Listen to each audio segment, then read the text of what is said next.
La mayoría de reacciones químicas ocurren en disolución, sobre todo acuosa, por eso hay conceptos como el de ácido base que son tan importantes. Pero para este tema de equilibrio vamos a estudiar principalmente los equilibrios gaseosos. Así pues, hemos visto que la K sub C, esa constante que nos va a venir muy bien para calcular o para hacer ciertos cálculos en este tipo de ejercicios, va a estar determinada para las concentraciones de gases. Así pues, hay que ver también que cada gas, por el mero hecho de estar en un recipiente, ejerce una presión sobre las paredes de ese recipiente. Por lo tanto, no solamente tendremos que considerar las concentraciones, sino que también tendremos que considerar las presiones de esos gases. Por ello, podemos utilizar otra expresión para la constante de equilibrio, que es la K sub P o constante en función de las presiones. Os pongo la expresión. Aquí lo tenéis. Esta es la constante en función de las presiones. Y como veis es muy familiar, porque ya vemos que es muy parecida a la constante K sub C, pero en vez de las concentraciones vamos a tener las presiones. Aquí la K sub P se define como las presiones parciales de cada uno de los productos, C y D, entre las presiones parciales de cada uno de los reactivos, A y B. Y como siempre, cada una de ellas elevados a sus coeficientes estequiométricos, en minúscula A, B, C y D. Y por también la K sub C, también vamos a tener esta expresión de K sub P establecida únicamente para el equilibrio.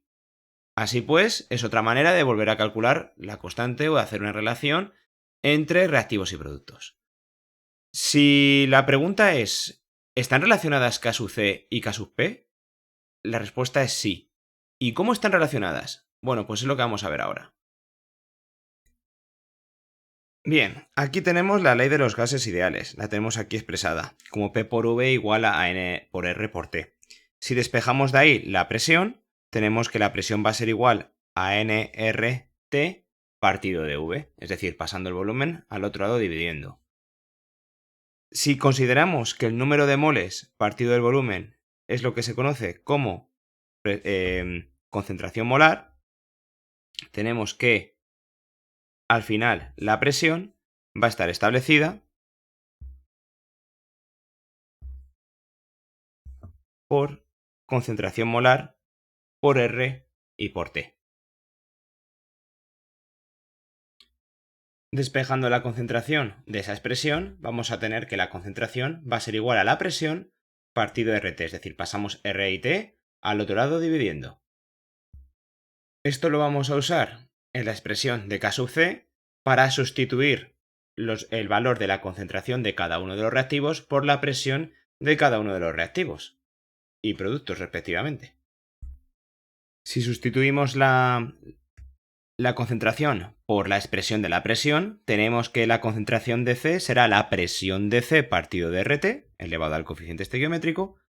Para el producto D tendremos lo mismo, presión de D, aquí me falta una D, ahí metemos la presión de D, partido de RT elevado a sus coeficientes estequiométricos, lo amplío un poquito para que se vea mejor.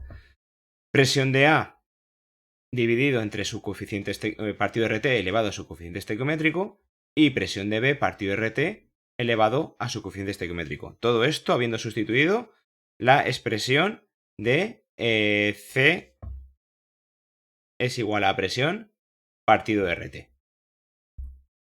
Bien, pues ahora fijándonos un poquito, P sub C o la presión de C, P sub D o presión de D, P sub A o presión de A y P sub B es justamente lo que hemos establecido como K sub P.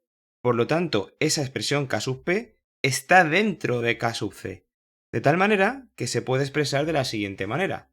Tenemos, en este caso,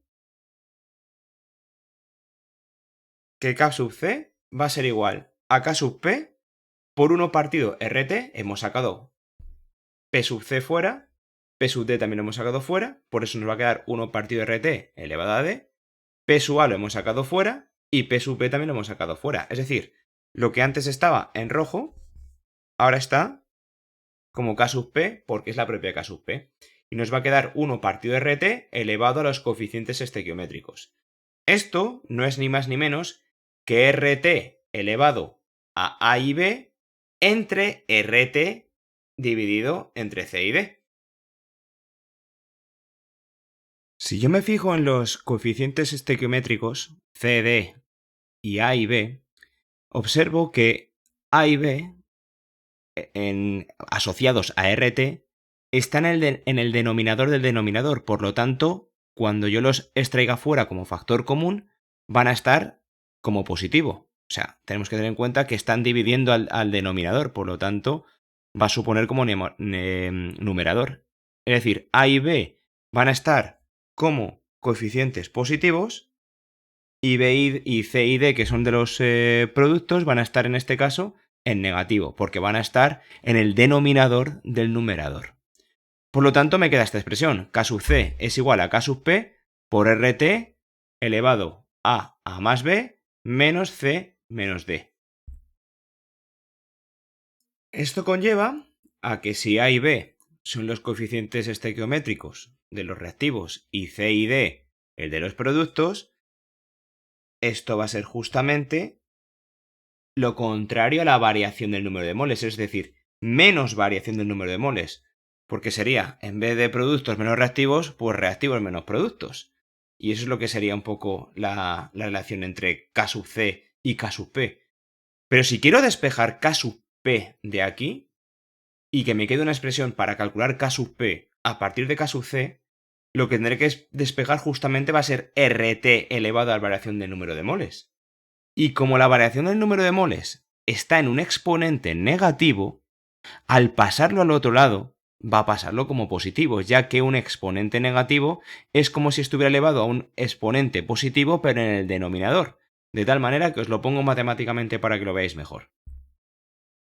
Bien, lo tenéis ahí abajo subrayado. Tenéis que K sub C, si la despejo, o mejor dicho, sin despejar, K sub C va a ser igual a K sub P por RT elevado a menos variación del número de moles. Por lo tanto, ese menos puede pasar al denominador como positivo, como lo veis ahí. Entonces va a estar dividido entre RT elevado a la variación del número de moles, a nivel estequiométrico.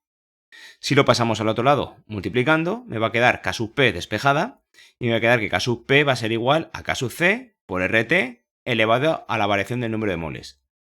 Esta es la manera de deducirlo, de deducir la K sub C y la K sub P, pero no la van a pedir salvo que el profesor os lo indique. En la EBAU nunca piden deducir la expresión que relaciona K sub P y K sub C. Pero con saber que K sub P es igual a K sub C por RT elevado a la variación del número de moles, en este caso, variación del número de moles serían C y D menos A menos B. Es decir, siempre los productos menos los reactivos.